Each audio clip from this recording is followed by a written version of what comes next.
My family has always been antisocial, always have and always will be. From my aunts and uncles to my cousins, we were no exception. My childhood house reflected this. It was a white, two-story house with a stone chimney that towered over the entire property. The house was situated on top of a hill surrounded by trees that could block out the sun, and it stretched for miles with only a dirt path to cut through the woods, far from any local government. We grew our own food, built our own well. Our mom was a doctor, so we didn't need much in the medical side of things. We had solar panels installed and a whole library for my little brother and I, so education wasn't a problem. We had complete self-sufficiency, but we still needed new things from time to time. Dad was responsible for that as the designated traveler of the family, the only one to go into town for any type of business, whether it be money or tools. He was also the most reclusive of all of us, for the lack of a better term. Privacy was always top priority for him. He was the one that made us live in this place, and to top it all off, his favorite hobby is to build, "Get off my property," signs all over the forest so that non-existent people will get the idea. He was still my father, the same person that played catch with me and brought ice cream home from time to time.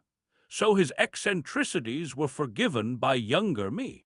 He was also the first person to encounter the peeping Tom. He was just at the border of the property setting up his signs when he spotted a figure peeking at him behind a tall oak tree. It was barely a yard away from my dad, but it was enough for a spook. I can still remember the way Dad sprinted at the house, bursting in, grabbing his rifle, and bursting out. A few gunshots later, and he came back wide-eyed and sweating. He described the thing during supper. Most of its body was hidden by the tree, but its face was enough to scare anyone out of any place, he said. The figure was entirely hairless except for its long and thick eyelashes that almost covered its eyes, which were each fist-sized and never blinking. The skin was paper white, its face shape long and pointy. The fingers that gripped wood were longer than the tree's branches, and the worst of all was also the smallest thing. The face wasn't at eye level. It was placed at the top part of the oak tree, almost touching the leaves. When he rubbed his eyes, he saw the thing smile. It was like how chimpanzees smiled when they were about to maim someone. The teeth weren't sharp and prickly, but they resembled a long line of baby teeth that mostly showed the gums, dark red and fleshy. It looked as if it didn't breathe, he said. Dad stayed up after that, clutching his rifle with both hands every night, circling the house. We found him sitting on the porch with his eyes barely open and his grip barely gripping. Mom followed him this time, and they both came back shaken up after a short while. The monster was already showing its full self with its trademark smile and fingers. Dad dumped half of his ammo at the thing. He would shot more if Mom hadn't stopped him. It was like throwing pebbles at clay. There was no blood or any gore of any kind, but you could see the holes that the bullets came out of. That was enough for the thing to walk backwards into the woods, never breaking eye contact with my folks and never showing any sign of damage. It simply walked away. After all that, we weren't allowed to go outside. Mom was in charge of the supplies, Dad was in charge of the defenses, and my brother and I were in charge of not dying, which were the same words my mother used. Dad was now the only one that ever went outside, and the more he went out, the more stories he brought with him. He was in his truck when he spotted the thing standing just outside the house, peering into the second-floor window. When the creature noticed him, it just extended its legs in impossible long strides into the forest.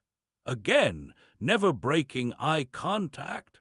My dad bought long planks of wood and fashioned a rickety fence that was as tall as the chimney. It surrounded the house, leaving no entry points to speak of. Mom was okay with it, being as manic as my father.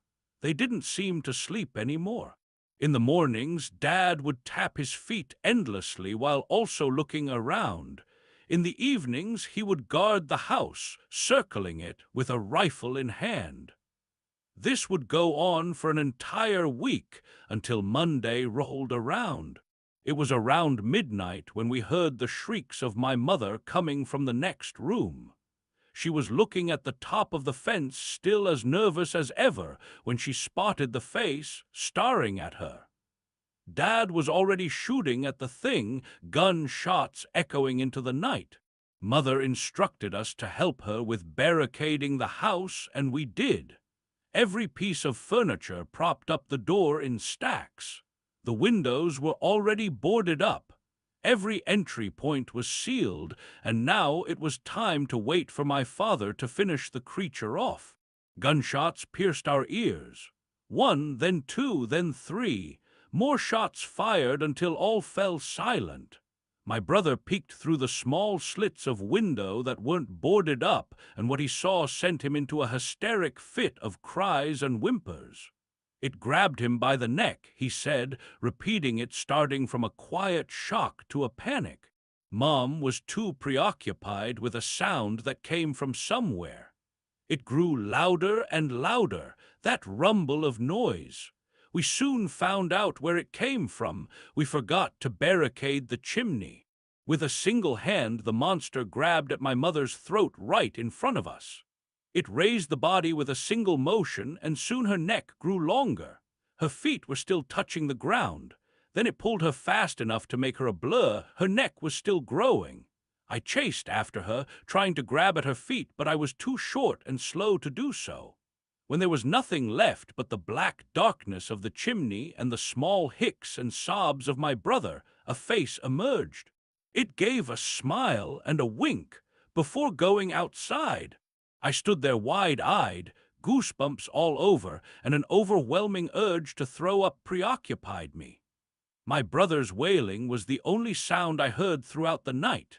When morning came, I was clutching the fire poker for some sort of assurance, with my little brother leaning on my shoulder, still drooling from sleep. We both decided to check outside, and with a little bit of strength, we managed to displace the barricade to the front door. Shovels were in the broom closet, so we took our time digging through the ground to the other side. When we finally got out, we saw our parents lying on the ground side by side, eyes closed and necks stretched to the length of a car. Dad was the only one with a phone, so we took it, dialed 911, and they took us away. Me and my brother were shipped off to our estranged aunt's house that was more of a cat shelter than a home. We stayed there for years up until we graduated high school. My brother got into a whole lot of things after high school. Most were illegal and substance-related. I visit him from time to time in the small rehab center. My parents were alive, believe it or not, living in a facility of some sorts. They only ever talked to me through text messages and calls. I guess they just don't have the heart to show themselves. I came out right for the most part.